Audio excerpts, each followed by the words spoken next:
My paternal grandparents' house in Adrian, Missouri is haunted.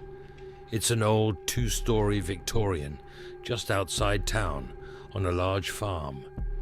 Grandpa ran a trucking company in the early 1900s, moving freight between small western Missouri farm towns and Kansas City.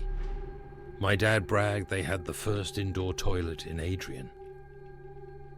The upstairs room at the end of the hall is where we kids slept when we visited.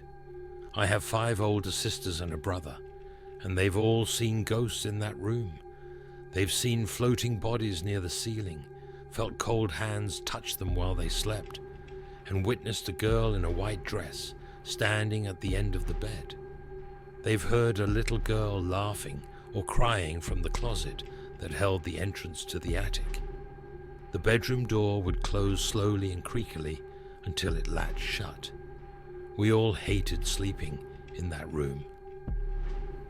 My parents dismissed our experiences until my mum later admitted she'd seen the girl in the white dress walking down the hall. Once, when my sister Vicky was sick, my grandfather woke my mum with a worried look and motioned towards that room. Mum found Vicky barely breathing in her crib and rushed her to the hospital, saving her life. When my grandpa arrived, he claimed he had been asleep downstairs. My father's oldest sister, May, had died from scarlet fever at age 5 in that room. My grandfather was born in the house, on the kitchen table, and had a twin who died shortly after birth.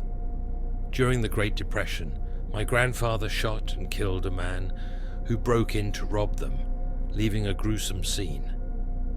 My father never talked about the haunting, but his eyes revealed his suffering. The room at the end of the hall had been his room growing up. I was about 3 or 4 when Granddad passed and the farm was sold. I have one incredibly vivid, waking memory, which has been a recurring nightmare. At Granddad's funeral, I stood in front of the house on a grey, cold, windy winter day, looking up at that bedroom window. I sensed something cold and sinister watching me. Terrified, I cried to my parents, but Dad dragged me inside. Inside the house, I became sullen and barely ate or drank. Mum confirmed that I had slept on their bedroom floor, without a pillow or blanket. My only memory is looking up and feeling terror. That was the last time I ever entered that house. It was a balmy summer night in 1977. 3 friends and I had come to Branson, Missouri, as kids did back then. Around 11 p.m., we headed home. They had just finished construction of a new 4-lane road between Battlefield Mall and Highway 65. At a large curve in the road, we had to stop because half a dozen teenage kids were walking in the middle of the road. They wore high school gym clothes, shorts and matching t-shirts in gray and maroon. About 100 yards away, they walked towards us in a slow, zombie-like shuffle, hands hanging by their sides, blank stares at our headlights. Both girls and boys looked about 17 or 18, the same age as us. We got out of the car and yelled at them, thinking they were playing a joke. But they didn't respond, just kept walking towards us. Their heads tilted like confused puppies, not looking at each other, just at us. Or maybe through us. We got back in the car and decided to play chicken. Driving straight at them, they didn't flinch. We swerved onto the shoulder to avoid hitting them. We couldn't believe what we'd seen. And yes, we were high. It was the 70s. But this was real, no hallucinations. We drove to where Highway 60 met Highway 65, crossed the median, and went back to verify what we'd seen. Cresting the hill, we saw them on the other side of the road, now walking eastbound, against traffic. They had crossed the tick-filled, chigger-ridden median. Again, we stopped and yelled, concerned for their safety. But they ignored us, kept walking like zombies. We drove at them again, and again had to go around them. We drove to a liquor store about a mile up the road, used a payphone to call the police, then returned to where they had been. They were gone.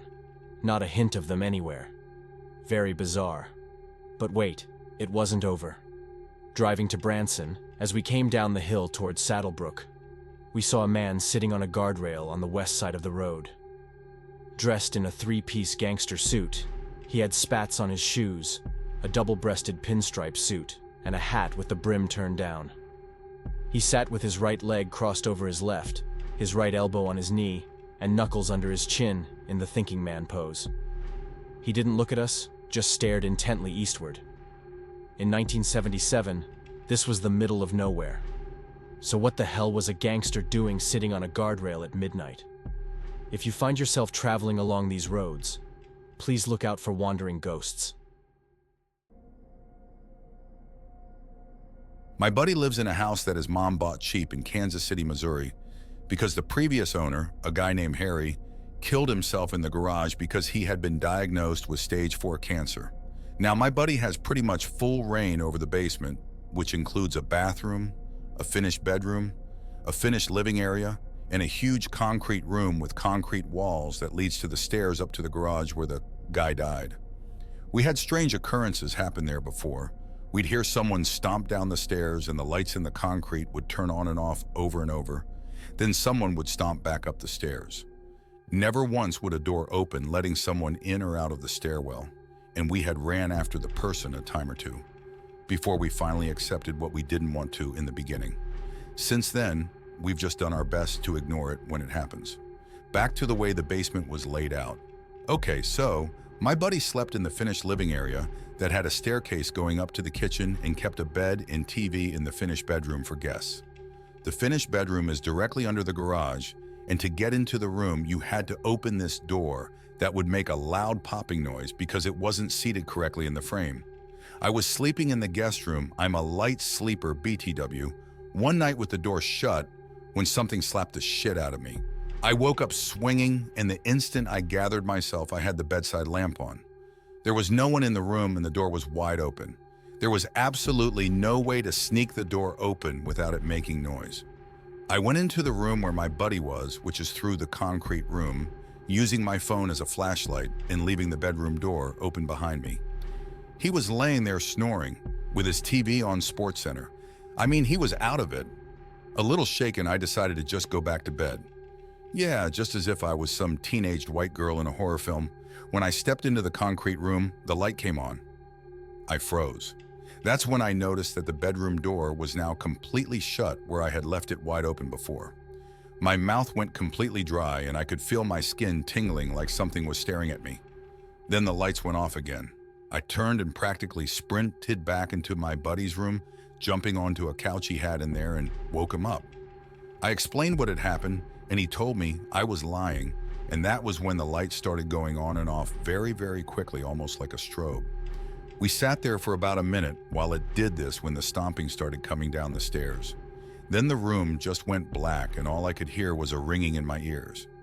The door to the spare bedroom opened with a pop and then slammed shut as the lights flickered again. Then the stomping back up the stairs to the garage. We both said fuck it and went up to the kitchen. I left about 45 minutes later and haven't slept over since.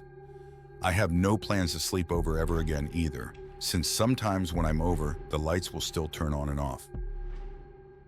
I hope you found these stories as chilling and unsettling as I did. It's a stark reminder that sometimes reality can be stranger and more frightening than fiction. If you enjoyed these tales of suspense, make sure to hit that like button and subscribe for more spine-chilling content. This is your host, Nicholas Black. Until next time.